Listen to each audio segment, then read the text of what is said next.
Can you just walk us through what your emotions have been like since May or whatever when you transferred and all the uncertainty and the process just kept kind of lingering longer than it felt like it was supposed to?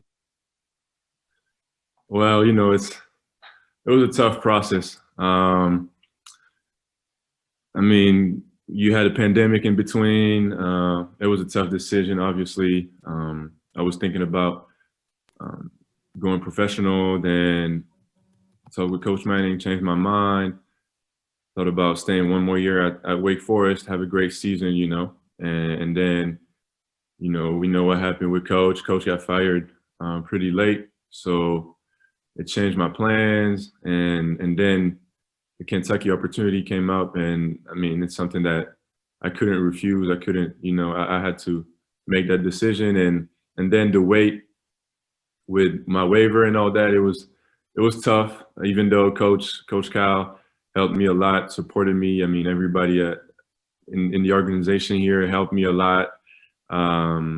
They told me to stay positive at all times, and I did it. But sometimes it was tough. But it paid. Now it's good. Now it's official, and I'm part of the team, and I'm just really happy to be here. What did you make of all the talk that you were kind of this X factor? If you were eligible, you're a national championship contender, and if not, they might not be. How did you handle that kind of pressure? I mean, honestly, it was something that I hear about, but as long as the season didn't start, all I can do is just focus on my work, focus on helping the team as much as I can at practice, getting the guys ready to face whoever we're going to face every night, be ready for battle, share my experience, and make the team better as a whole, and then we'll see the impact at the end of the season. All right, next up we'll go with Kyle Tucker with The Athletic, and then Jerry Tipton will come to you next. Olivier, what is the biggest difference to you about the experience here at Kentucky, the practices, whatever that might be, and then along those lines, who has been the biggest challenge to you as you go against those guys in practice every day? I'll say the biggest difference is I think it's the culture here, the mindset. It's a winning culture, not knocking on my old school or whatever. It's just different. Kentucky has a successful history. It's a great program, and it got high expectations, and you can feel that as soon as you step on campus and as soon as you start practices. But as far as my teammates and their impact challenging, I think everybody brings different stuff, playing the 4 and the 5. I mean, you got guys like Lance Ware, really aggressive, really physical. He got a high motor. Then you got Isaiah with length, athleticism. Then you got Jacob, same thing. I mean, everybody brings something different, and we're all making each other better every day. Kyle, you good?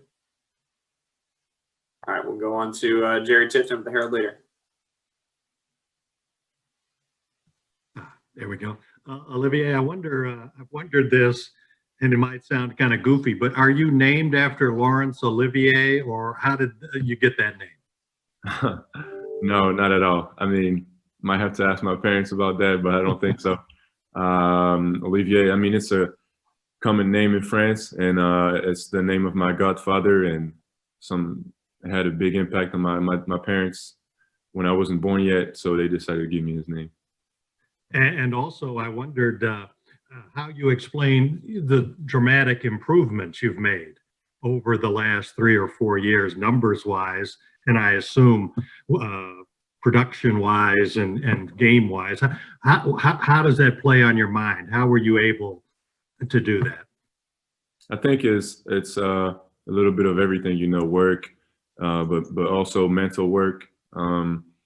Obviously, when I came into college, I was only 189 pounds, so I gained a lot of weight since my freshman year. So first, it was like really putting the work with my body, getting better in the weight room, understanding my position, and also at Wake, Coach Manning is a great coach. I mean, I learned so much playing on the post and being a presence inside, and I think it's also realizing all my skills and and that I can have an impact on the team, and how to, you know, grab rebounds all the time, being always focused on each possession to know how to make a difference, really. And that's what helped me throughout my 3 years so far. All right, next up, we're going to go with Aiden Alperstein, and then I'll go to William Kevorkian. So I know you mentioned about the difference between the intensity and practices between Wake Forest and Kentucky, but you got to play for Danny Manning, a great coach, and now Hall of Famer John Calipari. What immediate differences have you noticed between how each program is ran? I would say here the emphasis is really on helping the players being professionals as soon as possible. Because, you know, when you look back at every team, Kentucky guys don't stay 4 years most of the times, and I say that's the biggest difference, and it changed everything really from a coaching standpoint. And you got a follow-up, or you good? No, I'm good. Thank you. You're welcome. All right, next up, we'll go with William Kevorkian. Thank you for taking the time to do this. I was wondering if you, I guess, could talk about how, you know, obviously you're going into your 4th year now of American college basketball, but could you talk about your experience coming from overseas and how now in the NBA we're seeing more of an increase and an abundance of players, you know, such as Luka Doncic or, you know, Nicholas Batum or Vincent Poirier coming from overseas into the NBA, and just comment on that. Yeah, I mean, Europe is on the rise, you know. It's just something different. I mean, I think the game is really different, even though it's changing now in Europe. But there's so many stuff that are different. I mean, the way you play over there, here it's really more if you can make a difference by you individually as soon as you can. You go and take your guy. Over there it's really more set plays and fundamentals and slower pace, you know, finding not an open shot, it's really the best shot you can take every position. I mean, it's a different approach, but I think mixing both really makes a difference. And I think that's why guys now from Europe are making a difference in the league now. All right, I'm assuming William don't got a follow-up question, so we'll go with Alan. Alan, I don't want to butcher your last name here, so I'll let you I think you know you're up next. Yeah, don't worry. Salut Olivier, ça va? Ça va bien, merci. Yeah, I had to talk in French. So just wanted to know, you talk about turning pro in the after the 2019-2020 NCAA season. Could you talk about what scouts maybe gave you, maybe some insights, and what you are looking for to work on your last season in college basketball? So, I mean, since I didn't declare for the draft, I didn't have contact with scouts or feedback or anything. I had the feedback from the UAC, and I mean, really what I try to do this year is winning. That's why I came to Kentucky, and that's what I'm trying to bring to this team. Is that experience to win games. Really, it's whatever it takes, sacrifice whatever the team needs me to sacrifice, and play my role at my best, you know, to help that team win and win the national championship, really. Merci beaucoup. Thank you very much. Bonne chance. Merci. All right, next up, we'll go with Chandler Wilcox, and then Gary Graves will come to you after that. Hey, Olivier. My question is, going back to the NBA question, actually, is there a player that you maybe model your game after in the NBA or in Europe? Or I know we talk about like individualizing your game, but is there maybe a guy that you watch film of? Yeah. I mean, it's a couple of guys, you know, for a different approach, different part of the game. But currently, I really like Anthony Davis. I think I'm trying to model my game after him. He's a great defender. He can guard 1 through 5, and that's something that I try to incorporate in my game. But he's also a stretch 5, one of the best centers in the league and NBA champion.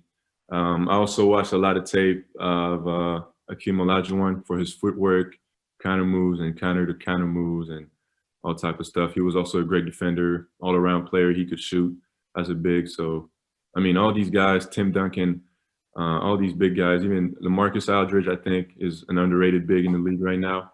But he's a great mid-range scorer, and I think that's something that I try to put in my game.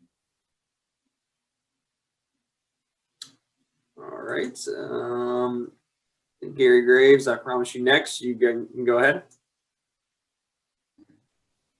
Olivier, I guess with all the changes that the pandemic has caused this year, I guess how have you adjusted to the bubble environment at Kentucky, and has it created a new kind of discipline for you and how you go about things, especially knowing that that's going to help keep you on the court? I mean, not really, honestly. That was my lifestyle before. I mean, it's my room, and then eating, and then going to the gym or the weight room. So it didn't change anything that much, other than bringing other guys closer to each other. Being in this bubble, we're really close to each other because we have no distraction.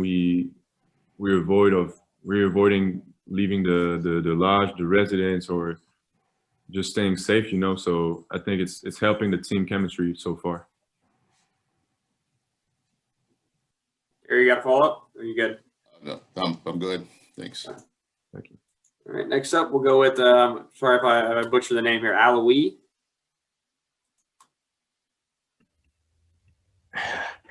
Hello, Olivier. How are you? I'm good, Eddie. Thank you. So why did you choose to take the risk of leaving Wake Forest, where you had great success at the end of last season, and you were lucky to be the team leader, to transfer out to Kentucky, where the competition is obviously stronger across the roster and at the number 5 position as well? Yeah, so I decided to leave Wake because my Coach Manning got fired, and he was a great mentor for me, and he had plans for me. I decided to stay one more year, and Kentucky happened. The Kentucky opportunity came, and I felt like it was a great option for me to, being able to perform on a better, higher platform, where you got more attention and more chances, truthfully, to go deep in the tournament, and winning was my goal. Winning was something that I really wanted to do, and I tried to do that at Wake, and I tried my best to improve individually, but it showed our limits. So I really try to come to Kentucky and bring everything I had, my experience and all that, to help this team win.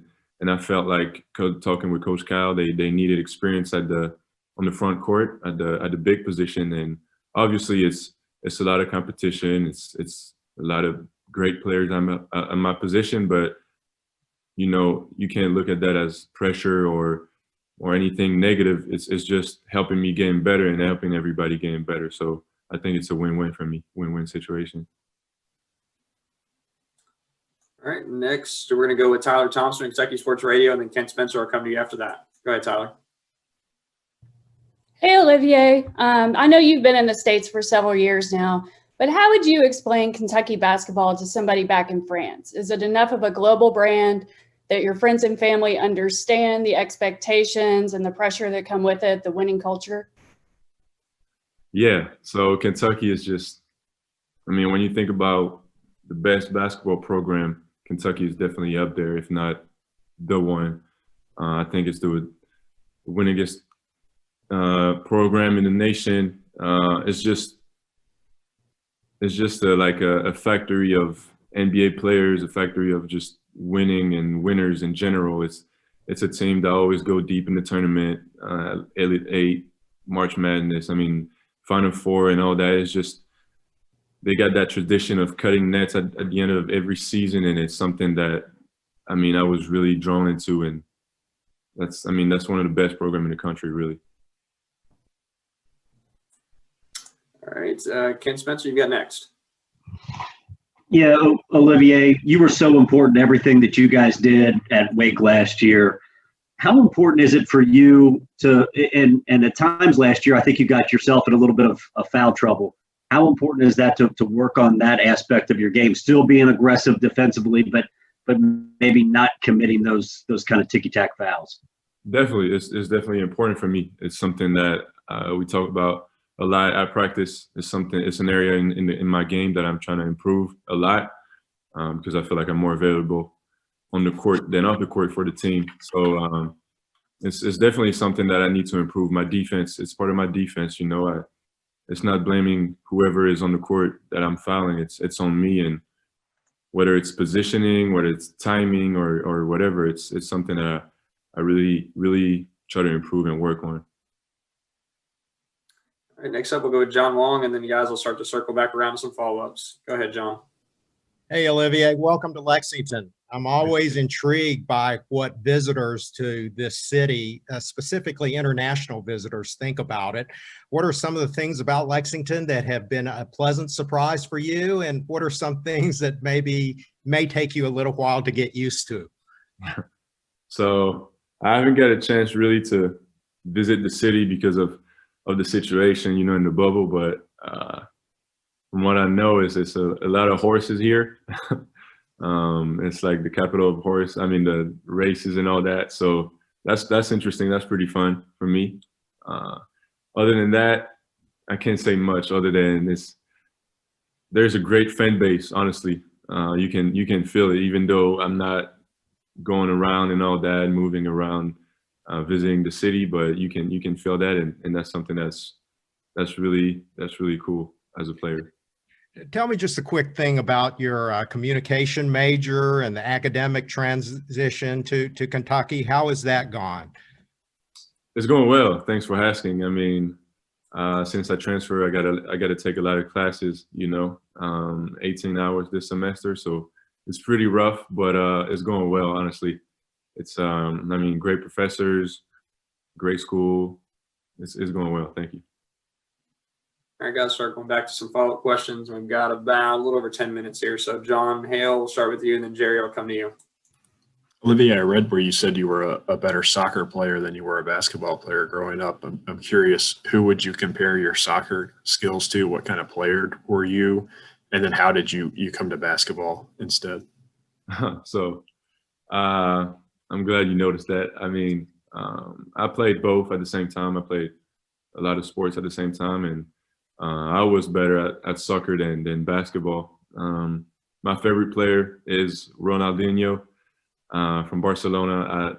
I can't compare myself to him, but I was playing the same position, midfield, and I was doing a little bit of everything, you know, kicking from far, free kicks, corner kicks, playing a little bit of defense, and just organizing the offense.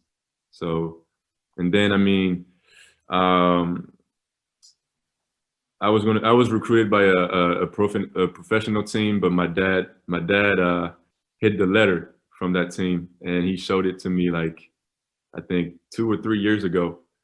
And I think he kind of knew that I was going to be a little bit too tall to play midfield as a professionally soccer. So, I mean, he made the right decision, even though I was still a little bit upset, but he made the right decision. Who was the team, if you can share? Girondins de Bordeaux. Yeah. All right, Jerry, we'll go to you next. There we go. I'm wondering, Olivier, if you ever, I'm being facetious, if you ever parlez-vous français on the court or with teammates, maybe to a ref, you don't like his call and you can give him the business in French. No, you know, always respect the refs, never. And Kentucky, they've had a lot of big guys, as you know, Anthony Davis and so on. I'm wondering if you can describe your game, what we should see if, you know, when you've got it going. I think I'm a versatile, kind of big, stretch 5, but also really great presence inside. I'm a great offensive rebounder, and I feel like I'm a great shooter too. I'm also a great defender. I still need to improve in being able to guard 1 through 5, but but that's pretty much my game. All right, we'll circle back around to Kyle Tucker at The Athletic. I wonder how you would describe John Calipari and his coaching style, and also, I know everybody has one if they're around him long enough. What's your funniest Cal interaction so far? Wait, can you say that one more time? I'm sorry. Yeah, just how you describe Cal and his coaching style, and then your funniest interaction with him at this point. I mean, Cal he's an unbelievable coach. He gives so much confidence to his players, even though he wants us to build our own confidence by working out by ourselves, getting in the gym by ourselves. But he's really trying to get the best out of you, the best version of yourself. And he will show you your weaknesses and where you need to work on, but really put an emphasis on where you're good at and really bring that out as much as you can. And that's something that's, as a player, I mean, it just makes you want to work and get in the gym as much as you can. My funniest interaction with him, I'll say, is, I mean, it's when he called me to tell me the news that I was going to be able to play this season. I mean, I came to his office. I was running through the stairs and all that. I hugged him. I almost picked him up the floor. I mean, it was just, we were just happy, really. All right, next up we'll go to William Kevorkian. I read that your father played professional basketball in France. I was wondering, could you comment about how his play affected your decision to go into basketball and how he helped you and mentored you and was an influence early on and maybe even today? Okay, so if I can bring a little bit of clarity in this, my dad did not play like professional, like people might think. He played like third division. Not really as a pro athlete. He played, but nothing really major that you can think he played as a high level overseas. But he knew a lot about basketball, and we always had a hoop at home and a basketball, and I always played with him. I mean, I got a great relationship with my dad, and it's levitating around basketball all the time. And I got a younger brother too, and it's something that's really big in the family, and it's something that we really love to be around each other and talk about basketball a lot. Yeah. Guys, we got about 5 more minutes left. I'm going to go next to Alan and then Alois. Olivier, you're going to play with potential lottery picks like PJ Boston, Terrence Clark, even top prospect like Devin Askew.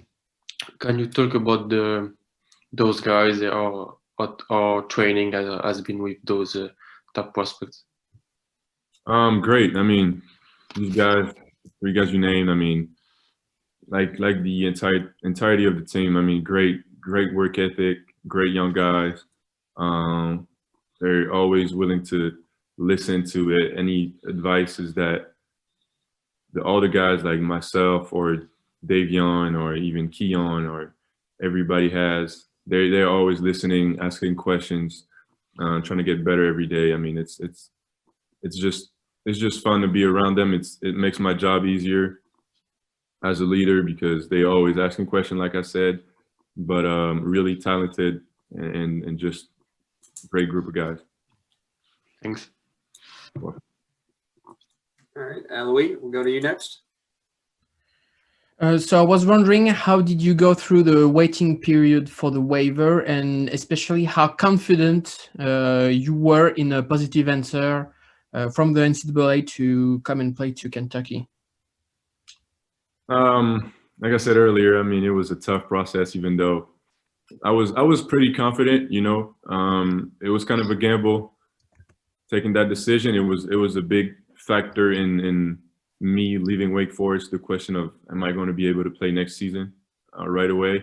Coach Kyle he was really confident. He told me not to worry, and he knew that it would take a little bit of time. On my end, I was like, okay, I mean, no worries. I know it's going to come, but I had still like a lot of questions in the back of my head. I was like, man, what if, what if it's not happening? What if, you got to be able to project yourself. And it was kind of hard for these past few months, but I mean, the news came and now I'm able to play. So I'm just thankful. All right, we're gonna go back to Jerry Tipton, and we'll see if we have any more questions after that. Go ahead, Jerry. Olivier, you said when Coach Cal called you to his office to tell you, to talk about you're cleared, you picked him up. I thought you said, how high did you pick him up? And tell us about that scene. No, it was just funny, because like every time he steps in the gym, I'm like, hey coach, you got any news? Like you know when it's coming, you got something for me, you got good news. And he's always like, like relax, it's coming. And I was in treatment that day and get a phone call from him. And I was like, I picked it up as soon as I saw it on my phone, and he's like, come to my office. So, I mean, I literally ran upstairs, and I came in, he was smiling, I already knew. And then he told me that, and I hugged him, we hugged each other. And I didn't really pick him up, but almost. And I've read why you wear number 30. Why would you explain, why that number?